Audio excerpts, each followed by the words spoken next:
Hello மக்களே, கருணா இது செம்ம இன்ட்ரெஸ்டிங்காக போயிட்டுருக்கு. கிருபாகரனும் திவாகரும் சேர்ந்த மாதிரி நம்ம இந்துவை வீட்டை விட்டே வெளியில் அனுப்பணும் அப்படின்னு சொல்லிட்டு ஒரு முடிவு எடுத்து அவளை தள்ளும் போது நம்ம இந்துவும், நீங்க எல்லாம் இதை சொல்லாதுங்க, என்னை கல்யாணம் பண்ணி கூட்டிகிட்டு வந்தது இந்த கருணா தானே, கருணா சொன்னாதான் நான் கேட்பேன் அப்படிங்கிற மாதிரி கருணா கிட்டே ஒரு முடிவு எடுக்க விடுறாங்க. இனி நம்ம கருணாவோட முடிவு என்னவா இருக்க போகுது? இந்துவா இல்லைனா கிருபாவா? அவங்க அண்ணனுக்கா இல்லைனா இந்துக்கு சப்போர்ட் பண்ண போகிறாங்களா? வீடியோக்குள்ளே போகிறதுக்கு முன்னாடி நம்ம சேனலுக்கு சப்ஸ்கிரைப் பண்ணுங்க, அப்படியே பக்கத்தில் இருக்க பெல் ஐக்கனை கிளிக் பண்ணிடுங்க. அப்பதான் நான் போடுற வீடியோலாம் உங்களுக்கு நோட்டிஃபிகேஷனாக வரும். கிருபாகரனும் வீட்டுக்கு வந்தவங்கள என்ன அவமானப்படுத்திட்டு போறாங்கல்ல, இது வரைக்கும் நான் யாருக்கு முன்னாடியும் தலை குனிஞ்சு நின்னதில்லை. இப்ப பாரு, உங்கனால போய் இவகிட்ட எல்லாம் நான் தலை குனிஞ்சு நிற்க வேண்டியதாச்சு. இனி எல்லாத்துக்குமே காரணமே நீ தானே அப்படின்னு சொல்லிட்டு நம்ம சித்ராவை பயங்கரமா திட்ட ஆரம்பிக்கிறாங்க. அது மட்டும் இல்லாம, எவ்வளோ தைரியம் இருந்தால் எனக்கு கிட்ட கேட்காம இப்படிலாம் ஒரு காரியத்தை செய்வேன்னு சொல்லி சித்ராவை அடியில வெளுத்தெடுக்கிறாங்க. இது எல்லாத்தையுமே தூரத்துல இருந்து நம்ம இந்து கவனிச்சுட்டே இருக்காங்க. இந்து அப்படியே கிருபாவை எதிர்த்து நிற்கும் போது திவாகரனும், எவ்வளவு தைரியம் தான் என்னோட அண்ணனையே நீ எதிர்த்து பேசுவ, இந்துவும் எல்லாத்துக்கும் காரணம் நான் தான், எதுக்கு நீங்க தேவையில்லாம சித்ராவை கை வைக்கிறீங்க, இப்படி ஒரு செயலை நீங்க செய்யவே கூடாது அப்படி சொல்லிட்டு கிருபாவை எதிர்த்து நிற்கும் போது கிருபாவும், இன்னைக்கு நீ இந்த வீட்டுக்குள்ள வந்தியோ அன்னையில இருந்து தான் பெரிய பிரச்சனை இந்த வீட்டுக்குள்ள நடந்துட்டு இருக்கு. இது வரைக்கும் எங்க கண்ட்ரோல்ல இருந்த எல்லாருமே இப்ப நீ கேட்குறத சொல்லி யாருக்கும் தெரியாம என்னெல்லாம் வேலை செய்துட்டு இருக்க, இனிமே ஒரு நிமிஷம் கூட நீ இந்த வீட்லயே இருக்கக்கூடாது அப்படின்னு சொல்லிட்டு கிருபாகரனும் இந்துவை பயங்கரமா திட்ட ஆரம்பிக்கிறாங்க. திவாகரனும் இதாண்டா சான்ஸ் அண்ணனே சொல்லிட்டான், ஏற்கனவே இந்த இந்துவை எப்படியாவது பிரிக்கணும், இந்த வீட்டை விட்டு வெளியில அனுப்பணும்னு சொல்லிட்டு தான் நம்ம பிளான் பண்ணிட்டு இருந்தோம். அதுபடி எல்லாமே நடக்குது.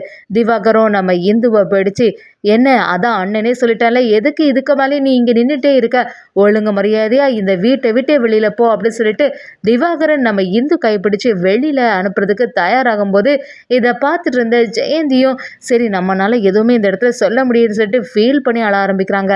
நம்ம சித்ராவும், அப்பா என் மேலே தானே தப்பு எல்லாம் இருக்கு, அவங்க என்ன காப்பாற்றணும்னு சொல்லிட்டு தான் இந்த ஒரு செயலை செய்தாங்க, அப்படி இருக்கும்போது எதுக்கு தண்டனை மட்டும் அவங்களுக்கு கொடுக்கணும் அப்படி சொல்லி நம்ம சித்ராவும் இந்துவுக்கு ஆதரவாக பேசும்போது கிருபாகரனும், என்னையே எதிர்த்து பேச வந்துட்டியா, இது எல்லாத்துக்குமே காரணம் இவ கொடுக்குற தைரியம் தானே, அன்னைக்கு உங்களுக்கு எல்லாம் முடிவு கட்டியிருப்பேன், இது நாள் வரைக்கும் உங்களை சும்மா விட்டனால தானே இவ்வளோ தைரியமாக என் முன்னாடி நீ பேசிகிட்டு இருக்க, ஒழுங்கு மரியாதையாக உள்ளே போன்னு சொல்லிட்டு நம்ம சித்ராவை திட்ட ஆரம்பித்தது மட்டும் இல்லாமல் அப்படி இந்துவுக்கு எதிராக இருந்துட்டு இருக்காங்க. அதே சமயத்தில் இதெல்லாம் பார்த்துட்டு நம்ம இந்துவோட அப்பா கிருபாகரன் கிட்ட, எதுக்கு என் பொண்ணு இந்த மாதிரி சித்திரவதை பண்ணீங்க, தயவு செய்து அவளை ஏற்றுக்கோங்க, இப்படிலாம் கொடுமைப்படுத்தாதுங்க அப்படி சொல்லும்போது திவாகரனும் நம்ம இந்துவோட அப்பாவை பற்றி தப்பாக பேச ஆரம்பிக்கிறாங்க. இது நாள் வரைக்கும் உங்களை விட்டு தப்பு, தேவையில்லாமல் எங்கள் குடும்ப விஷயத்தில் நீங்கள் தலையிடாதுங்க, இவ்வளோ நாளாட்டு எங்கள் குடும்பத்தில் நடக்காதது எல்லாமே உங்கள் பொண்ணுனால தான் நடந்துட்டுருக்கு, இனிமேல் ஒரு நிமிஷம் கூட இவள் வீட்டில் இருக்கக்கூடாதுன்னு சொல்லிட்டு இந்துவை வீட்டை விட்டே வெளியில் அனுப்புகிறாங்க. அந்த சமயத்தில் நம்ம கருணாவும் கிருபாகரனை எதிர்த்து எந்த செயலும் பண்ணக்கூடாதுன்னு சொல்லிட்டு அமைதியாகவே இருந்துட்டுருக்காங்க. இதெல்லாம் கவனிச்சுட்டு இருந்த நம்ம இந்துவும், என்னது இது, என்ன நடந்தாலுமே கருணா என்னை கண்டுக்காமல் இருக்கான் அப்படின்னு சொல்லிட்டு பார்த்து நம்ம இந்து அந்த இடத்துல, நீங்கள் எல்லாம் சொல்கிறதெல்லாம் இருக்கட்டு, எனக்கு தாலி கட்டி இந்த வீட்டுக்கு கூட்டிகிட்டு வந்தது கருணா தானே, கருணா அவனோட வாய்னால சொல்லிட்டு நான் இந்த வீட்டை விட்டு இப்போவே போயிடுறேன், அது வரைக்கும் யாருமே என்னை எதுவுமே சொல்லதுக்கு முடியாது அப்படின்னு சொல்லி நம்ம இந்துவோ சமாதிரடி அந்த இடத்துல சொல்ல ஆரம்பிக்கிறாங்க. கிருபாகரனோ, என்னடா நீ பார்த்துட்டு இருக்க, என்னோட தம்பி கருணா எதுக்காக உனக்கு சப்போர்ட் பண்ணி பேச போகிறான், என்றைக்குமே எனக்கு தான் ஆதரவாக இருப்பான், கருணா என்னடா பார்த்துட்டு இருக்க, இந்த இந்துவை பேசாமல் வெளியில் அனுப்பு, நீயே அதை பண்ணு அப்படின்னு சொல்லும்போது அதை கேட்ட கருணா அப்படியே அமைதியாகவே இருந்துட்டுருக்காங்க.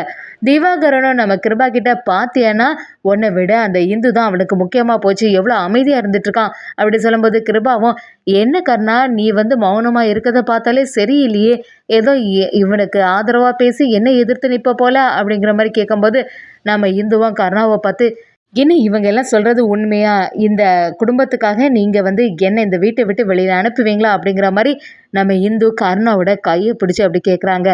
கருணானால இதில் பெரிய முடிவு எடுக்கவே முடியலை, அப்படியே அமைதியாக நிற்கும் போது நம்ம இந்துவுக்கு புரிய ஆரம்பிக்குது. இவ்வளோ நேரம் அமைதியாக நிற்கும் போது தெரியுது, நீங்கள் எனக்கு ஆதரவாக இருக்கீங்களா இல்லைன்னா உங்கள் அண்ணனுக்கு ஆதரவாக இருக்கீங்களா அப்படிங்கிற மாதிரி நம்ம இந்து சமாதிரடியாக டைரெக்டாக கேட்கும்போது நம்ம கருணாவும் அமைதியா இருந்து நம்ம கிருபாகரனுக்கு ஆதரவா இருக்கும்போது இதை பார்த்த இந்து வந்து தாங்க முடியாம கர்ணா கிட்ட அப்ப இது நாள் வரைக்கும் நீங்க என் கூட இருந்தது எல்லாமே வந்து நடிப்பு தானே அப்படிங்கிற மாதிரி கேட்கும்போது கர்ணா ரொம்பவே ஃபீல் பண்ண ஆரம்பிக்கிறாங்க. ஒரு கட்டத்துல என்னதான் இருந்தாலும் இந்து அந்த வீட்ல இருக்கிறதுக்காக நம்ம கர்ணா செமையாட்டு மறைமுகமா ஒரு உதவி பண்ண போறாங்கன்னே சொல்லலாம்.